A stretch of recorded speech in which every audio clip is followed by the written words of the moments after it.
کیونکہ this is about the thanks of governor's address, اور یہ جو موشن جس کا پیپر میرے ہاتھ میں ہے، this document is a reflection of vision of our government اور ہماری کیبنٹ کا ویٹڈ ڈاکیومنٹ ہے. یہ شکریہ کہنے کے لائق، کافی بی جے پی کے لوگوں نے بہت تعریفیں بھی کی اس کی کہ this represents not only the vision of honourable chief minister but also the prime minister. اور جبکہ ساگر صاحب نے کافی ڈیٹیل میں بات کی، یہ ہاؤس طویل مدت کے بعد لگا، 5-6 سال کا گیپ ہے، خاموشی، سفوکیشن، اور اتنی سفوکیشن کہ بی جے پی کے لوگ ہم سے زیادہ چلا پڑتے ہیں. تو اس سے احساس ہوتا ہے کہ کہیں نہ کہیں جموں کشمیر میں عوام کو کتنی زیادہ ضرورت حکومت کی تھی. اور ایک پاپولر گورنمنٹ، جس طریقے میں ساگر صاحب نے کہا، جو دکھ درد انہوں نے بیان کیا، اس سے یہ ثابت ہوتا ہے کہ آج بھی جموں کشمیر کی سرکار کمزور بھی ہے اور مشکلات سے بھی ان کا سامنا بہت کرنا پڑتا ہے. ہمیں سمجھتے ہیں کہ it is you have huge expectations. This is a paper of governance جو آنریبل چیف منسٹر صاحب کی کیبنٹ نے پریزنٹ کیا ہے. What is included in this, but what is most important is your core agenda. میں یہ پوچھنا چاہتا ہوں سر کہ this is in conflict with your promises and with your policies. جو پرومسز آپ نے کی، جس پہ 50 سیٹیں آپ کو ملی، جو وعدے آپ نے کیے، ہر وہ چیز اس میں سنگل آؤٹ ہے. اسی لیے بی جے پی کے لوگ بہت اس کی تعریفیں بھی کر رہے ہیں اور ان کو لگتا ہے یہ جی بی جے پی کے مینیفیسٹو کا حصہ ہے، آپ کے مینیفیسٹو کا حصہ نہیں ہے. ہمیں آپ پہ الزام تراشی نہیں کرنی ہے، بٹ غرض کہنے کا میرا یہ ہے کہ اس ہاؤس کو جب 5 اگست 2019 کو جتنے فیصلے کیے گئے وہ ہمارے خلاف کیے گئے، آپ کے خلاف کیے گئے، خاص کر شیخ صاحب کی لیگیسی کے خلاف کیے گئے.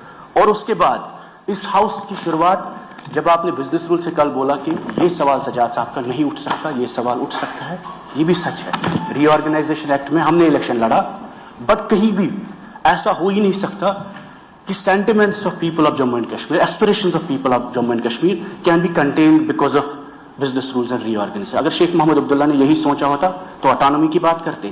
تو اس وقت جو عمر صاحب نے پلبسائٹ کا مینشن کیا تو کبھی وہ ڈسکشنز ہوتے. غرض یہ ہے کہ اگر Jammu and Kashmir people have lost all agencies and all means of power, the last agency is this house. It is up to us whether we make this house into a glorified municipality or equivalent to the constituent assembly discourse debates جو اس constituent assembly میں ہوا کرتے تھے. ہو سکتا ہے یہ کمزور assembly ہے اور یہ آپ لوگوں کے لیے بھی ہے.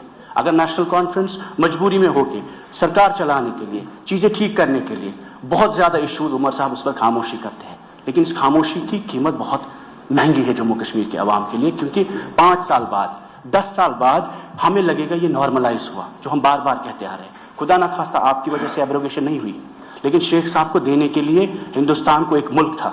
آج ہم اس کو میونسپلٹی میں ہم نے ٹرن ڈاؤن کیا ہے، اور اتنے ٹرن ڈاؤن کیا ہے کہ باہر پولیس والا جو ہے، کسی اس ہاؤس میں 90 لوگوں کی طاقت نہیں ہے کہ اس کی تبدیلی کر سکے.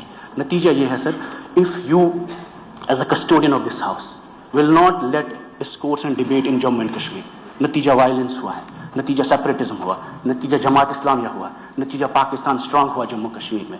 کیونکہ آپ نے جموں اینڈ کشمیر کے عوام کو چوک کیا، سفوکیٹ کیا.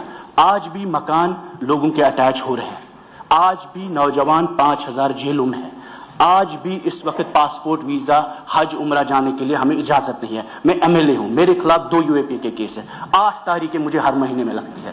اور آپ اندازہ نہیں لگ سکتے 50 ڈگری گرمی میں تہاڑ کے جیلوں میں، جودھ پور کے جیلوں میں ہمارے نوجوان، ان کے ماں باپ رہتے ہیں، روتے رہتے ہیں. ان کے گھر میں وکیل کے دینے کے لیے پیسہ نہیں ہوتا، اور وہ لوگ آپ کے خلاف نہیں ہیں. جن قربانیوں کی ذکر یہاں ساگر صاحب نے کیا، سیف اللہ صاحب نے کیا، 10,000 کشمیری مسلمانوں نے جنہوں نے قربانیاں دی، گولیاں دی آپ کے جھنڈے کے لیے، آپ کے آئین کے لیے، ہمارے جھنڈے کے لیے، اس ملک کے لیے، اس جمہوریت کے لیے جس کا آج آپ فائدہ اٹھا رہے ہیں. یہ جو ہماری بہن یہاں پہ شگن پریہار صاحب ہے، ان کے والد نے قربانی دی. ہم ان کا مذاق نہیں بناتے، لیکن میں آپ کو یہ بولتا ہوں، to put the history right in the context. Sir, جس طریقے میں شیخ صاحب کے نام کے ساتھ بے حرمتی کی گئی، وہ ہر اس کے بے حرمتی ہر شخص کے ساتھ جس نے ہندوستان کا جھنڈا بالادست کیا جموں کشمیر میں. جب تک آپ 13 جولائی کے مسلمان جو شہید ہوئے جموں کشمیر میں، آپ ان کی اعزاز میں